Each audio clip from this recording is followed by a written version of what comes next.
그래서 예전부터 미국에서는 배당을 몇 년 동안 증가시켰냐, 즉 배당 횟수에 따라서 분류를 하는 게 있습니다. 저는 매달 들어온다길래 정말 매달 배당을 해주는 그런 배당주가 있는 줄 알았는데 그게 있어요, 아니라 있어요. 요즘 같은 경우는 미국 주식도 되게 많이 이제 관심도 있으시고 또 접근하기도 용이한 편이라서 관심이 많으신데 그럼 미국 배당주 같은 경우도 또 어떤 부분을 좀 더 주의해야 될까요? 한국 배당주랑 미국 배당주랑 좀 차이 관점에서 보자면은 한국 같은 경우에는 배당금을 고정시키거나 아니면 배당 성향이 유지되는 그런 배당주가 많아요. 미국에서 배당주라고 한다면 기본적으로 이렇게 배당이 계속해서 성장하는 주식 그런 것들을 좀 배당주로서 매력이 있다라고 이제 판단을 하는 편이에요. 그리고 이제 주의할 점이라고 말씀드리면 배당 성향이 너무 높으면 안 돼요. 배당 성향이 무엇이냐면 그 기업이 벌어들인 순이익에서 얼마를 배당하느냐. 즉 순이익이 100억인데 배당금이 50억이다 라고 한다면 배당 성향이 50%거든요. 근데 그렇게 생각하면은 아니 배당 성향이 높으면 높을수록 좋은 거 아니냐 라고 이제 생각할 수가 있는데 앞서서 제가 말씀드린 게 미국 배당주 같은 경우에는 배당을 계속해서 성장시키는 그런 주식이 좀 매력이 있다라고 간주가 되거든요. 근데 배당 성향이 너무 극단적으로 높은 상황이에요. 그러면은 그 기업이 실적이 확 늘어나서 뭔가 돈을 많이 벌지 않는 이상은 배당금을 계속해서 높이기가 좀 힘들단 말이에요. 그러니까 뭔가 극단적으로 배당 성향이 너무 높거나 그런 거는 오히려 매력이 좀 덜할 수가 있어요.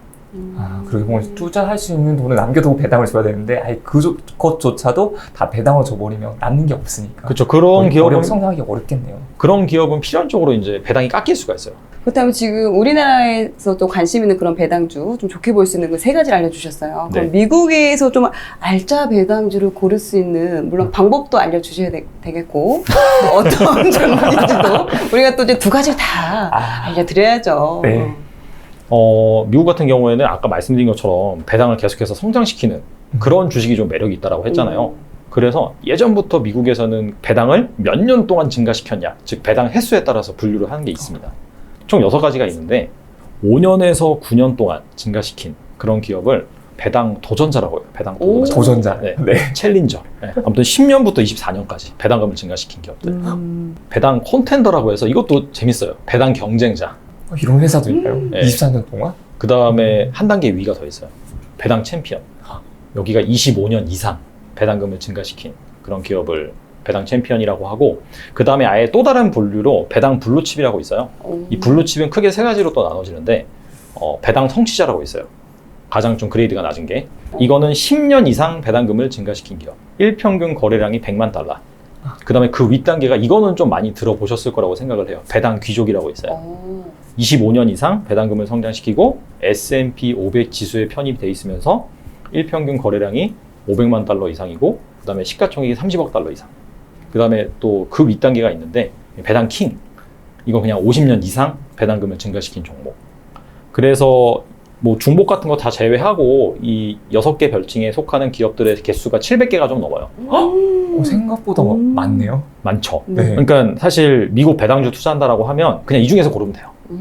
근데 우리 일반인이 확인할 수 있는 건가요? 다양한 사이트에서 제시를 해주고 있는데 그래도 제가 봤을 때 가장 분류가 좀 잘 돼 있고 좀 유저 관점에서 친절하게 좀 정리를 해주는 게 슈어디비던드닷컴이라고 있어요. 홈페이지는 솔직히 약간 이게 뭔가 기업이 운영하는 홈페이지인가 라고 할 정도로 약간 좀 허술하긴 하거든요. 메일 주소를 입력하라고 해요. 그럼 거기에 보내줘요. 그냥 리스트를 엑셀로. 그래서 뭐 이걸 제가 구두로 설명드리긴 좀 그렇고 자세한 거는 그 배당주 투자 무작정 따라하기 서적에 자세하게 자세하게 나와 있기 때문에 책으로 확인해 주세요. 거기에 접근하셔서 이제 리스트를 받아보실 수가 있어요. 질문 드린 부분 다시 한번 드려보면 배당 킹이라고 무조건 좋은 건 아니에요. 그러니까 배당 킹이라고 하는 건 정말 검증된 종목이거든요. 50년 동안 배당금 인상시켰으니까 뭐 글로벌 금융위기 뭐 그냥 뭐 석유 파동 코카콜라 이런 게 들어가지 않을까요? 그렇죠. 대표적으로 코카콜라가 있는데 숱한 그런 위기를 겪으면서도 계속해서 증가를 시켰기 때문에 증명된 종목이긴 한데 그렇다고 해서 주가 상승률이 제일 높진 않아요. 오히려 주가 상승률 같은 경우에는 앞서서 좀 말씀드린 뭐 10년 이상 배당금을 증가시킨 종목이라든지 그런 종목들이 더 높을 수는 있어요. 나는 무조건 안정지향적이야 라고 한다면 배당킹이나 뭐 배당 귀족 이런 쪽에 투자하시는 게 좋고, 나는 그래도 약간 좀 주가가 좀 더 많이 올랐으면 좋겠어 라고 한다면은 아까 말씀드린 뭐 배당 성취자 그런 것들 그런 거에 좀 혹시 배당 성취자 중에 지금 생각나시는 친구가 있나요? 아, 생각나는 친구는 없고요. 대신에 그 배당 성취자의 투자하는 ETF를 말씀드릴게요. 네.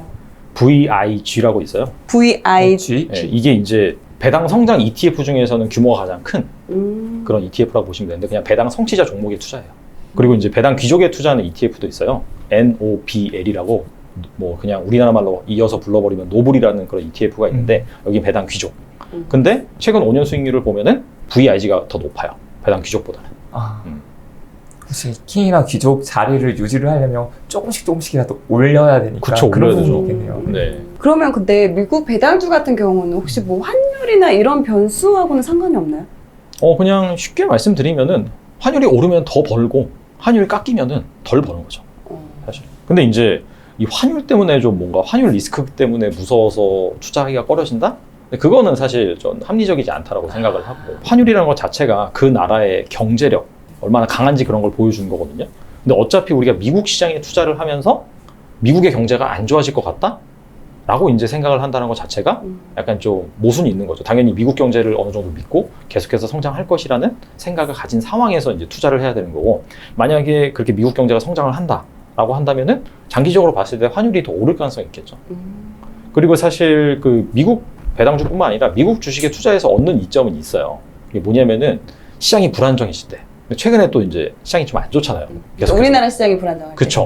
그러니까 사실 우리나라 시장만 안 좋은 게 아니라 글로벌적으로 뭔가 좀 불안정해지면은 이머징 마켓 그 주가가 많이 하락을 하죠. 반면에 안전자산에 대한 수요가 늘잖아요. 대표적인 안전자산이 달러잖아요. 그럼 달러가 막 올라요. 그럼 내가 만약에 미국 배당주에 투자하고 있으면은 달러가 오르는 효과를 반영해서 수익이 더 나겠죠. 그래서 그런 장점이 있어요. 혹시 월 배당 포트폴리오에 대해서 좀 설명해 주실 수 있을까요? 요령이 크게 두 가지가 있어요. 월배당 포트폴리오를 꾸리는 데 있어서 일단 종목 3개가 필요해요.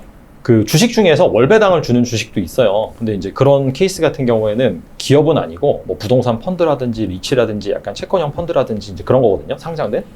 근데 그런 걸 통해서 월배당을 받는 방법이 있지만 그럼에도 이제 기업 관점에서 말씀을 드리면 배당 지급월이 다른 매 분기마다 배당을 주는 주식. 이게 이제 크게 3가지가 필요하고 그래서 1월, 뭐 4월, 7월, 10월 이렇게 배당을 주는 주식이 있어요.